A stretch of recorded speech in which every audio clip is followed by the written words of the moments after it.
Hello and welcome to another Mansions of Madness painting video. Today we are going to be tackling Tommy Muldoon, the rookie cop. This was a relatively easy model to paint, but I still managed to kind of make a mistake. Now I will point out this mistake and how I went about fixing it. So in the future, if you ever do make a mistake like I do, just know that it's actually fixable. As always, I just primed the miniatures in plain Mechanicus Standard Gray just to give kind of a neutral base tone. Then I'm starting with the skin. I'm using Vallejo's medium skin tone.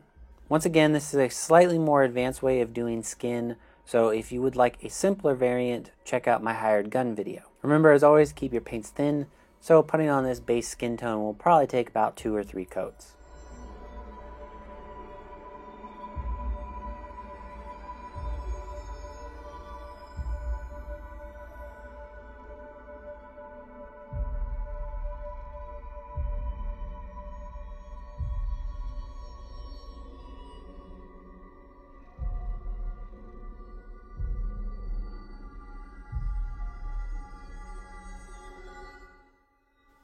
And in really no particular order, I've chosen to paint the uniform next, which I went with Cantor Blue as my base tone.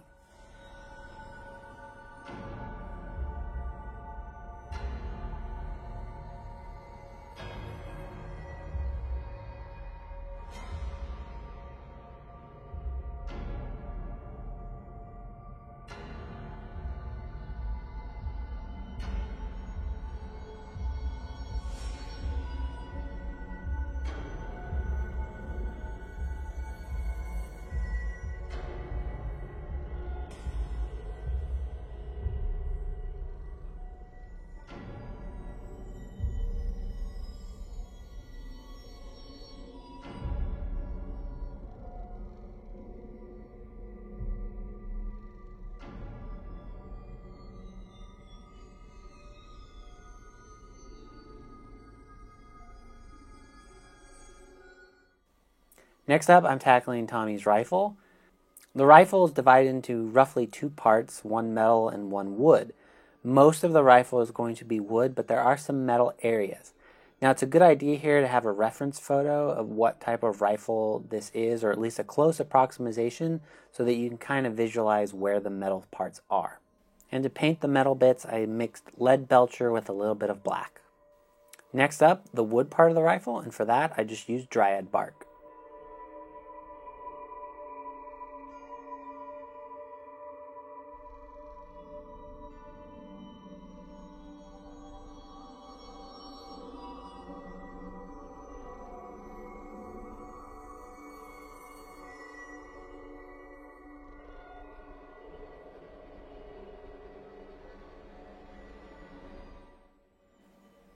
I'm now tackling Tommy's hair, which I used Rhinox hide.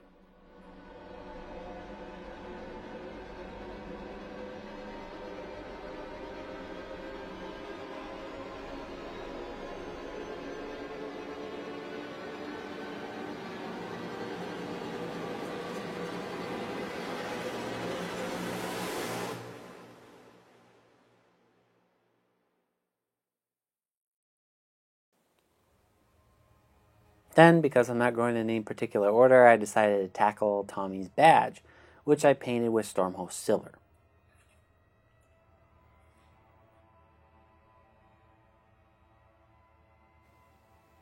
Then I did Tommy's boots, which I painted with German Gray.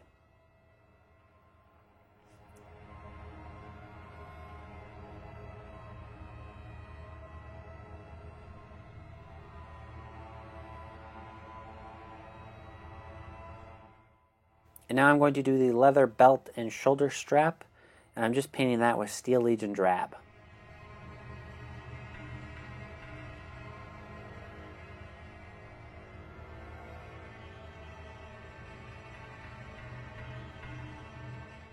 And just off screen, because I noticed that I missed it, I painted the belt buckle with our lead belcher black mix.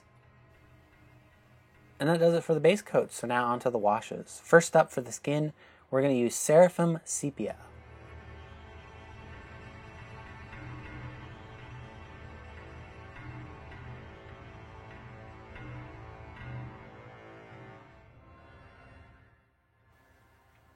Then I used Agrax Earthshade to get the wood parts of the rifle and the leather strap.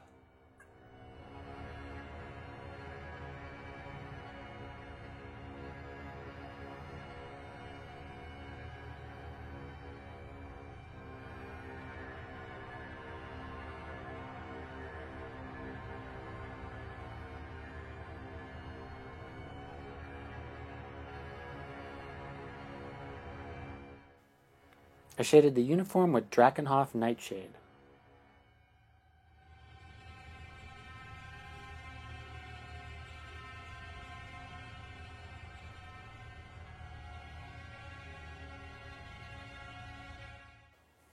I used non-oil to tackle the badge, the metal parts of the rifle, the belt buckle, as well as the shoes.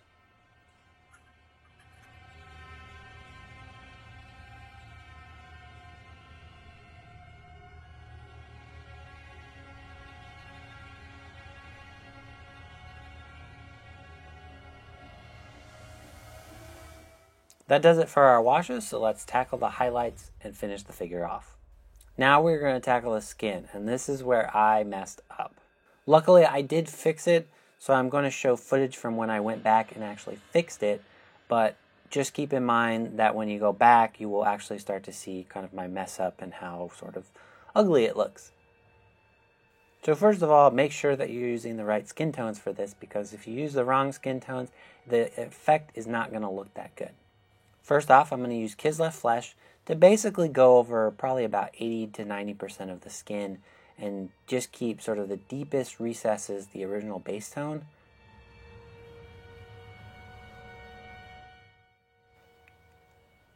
Then I'm going to use Efflik Flesh from Vallejo to highlight certain parts of the miniature. So the top of the brow, the tips of the ears, the tops of the knuckles on the fingers, the bridge of the nose, those sorts of areas. And once again, this is going to look slightly over bright.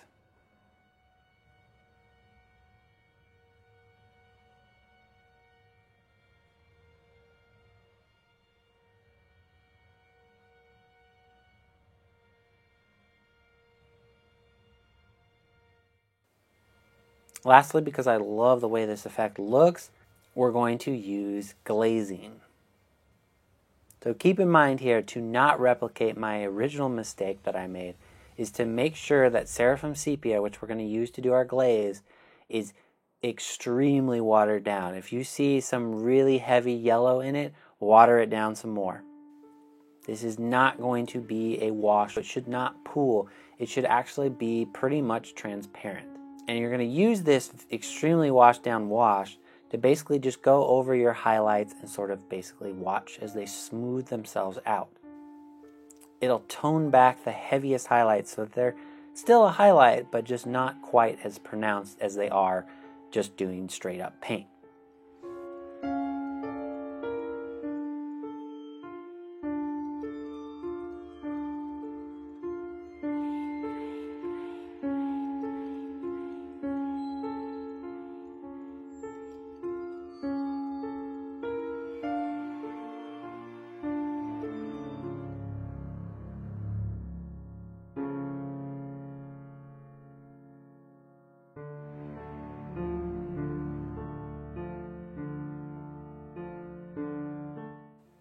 And in no particular order, but I'm going to tackle the rifle next after the skin. And doing that, I went for Dryad Bark mixed with just a tiny bit of white to give sort of a lighter brown color. And for this, I'm doing a little bit of edge highlighting on the butt of the rifle. And then I sort of just pick out sort of a highlight along the long edge of the rifle.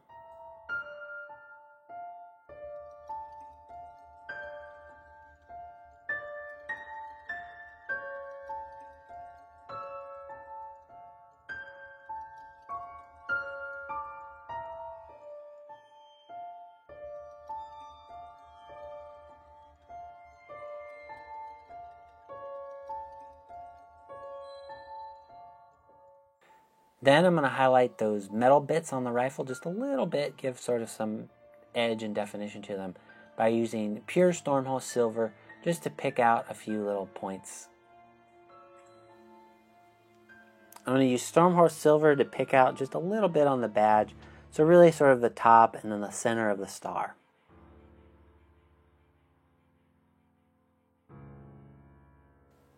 Then I will tackle the shoulder strap and belt. I'm going to use Steel Legion Drab to just go over most of the shoulder strap and belt to give it sort of a lighter brown color. Then I'm going to mix Steel Legion Drab with a little bit of white just to pick out a little bit more along the edge of the shoulder strap and sort of the top, as well as a little bit on the belt.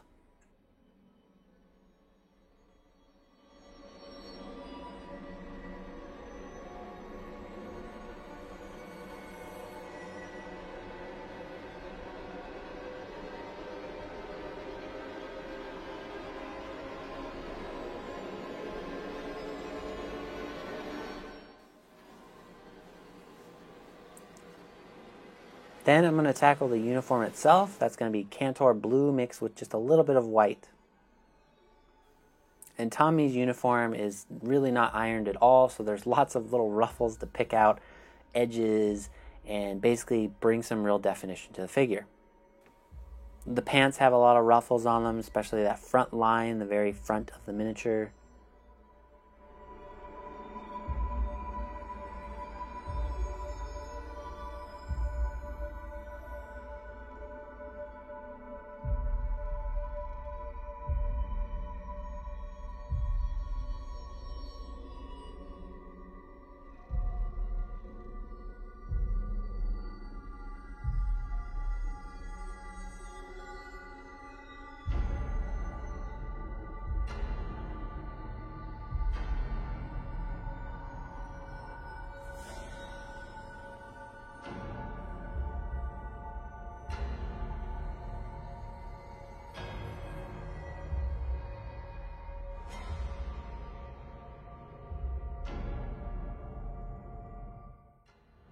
Lastly, there are a bunch of buttons on Tommy's uniform that I'm going to pick out with Citadel's gold paint. The buttons are along the front of the uniform as well as on his arms.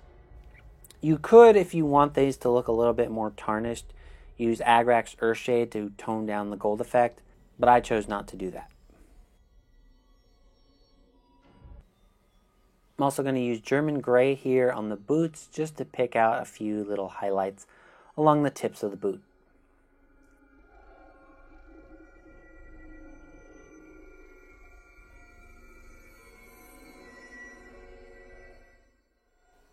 It's now time to tackle Tommy Muldoon's eyes.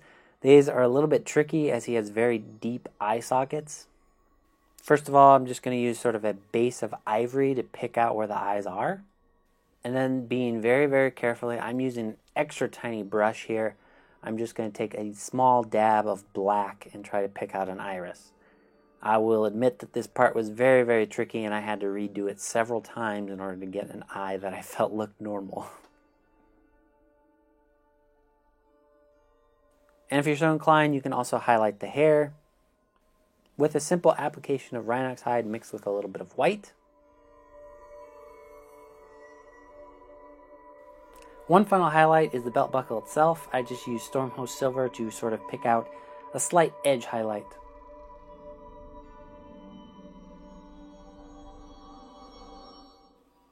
Lastly, to finish the miniature off, I basically paint the base Mechanicus Standard Gray to cover up any paint that may have spilt or dropped. And lastly, to protect the miniature, I will spray it with a matte varnish. And that does it for this episode. Tommy Muldoon is now painted. If you liked this video and would like to see more miniature painting videos, please subscribe and also leave a comment below on what sort of miniatures you would like to see painted. Thank you and see you next episode.